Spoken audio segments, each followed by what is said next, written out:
Hello guys, how are you all? Hope you are doing fine. Today I'm back with a new video. Today I have a word of the day for you, that is diligent. Diligent, it means careful in one's work. If someone is careful in his or her work, that you can say, you can use this word diligent. So let's make some sentences so that you can understand. He is a diligent student. He is a diligent student. What does it mean? It means he's a good student in terms of punctuality, in terms of consistency in the class.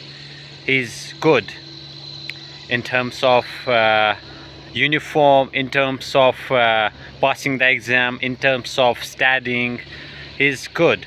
You can say he's a diligent student. He's a diligent student. He's a diligent worker. He's a diligent worker. He's a diligent speaker. He's a diligent speaker. Like this, you can make sentences with it. I hope you got this. I'll be back soon, guys, with a new video. Till then, take care and bye.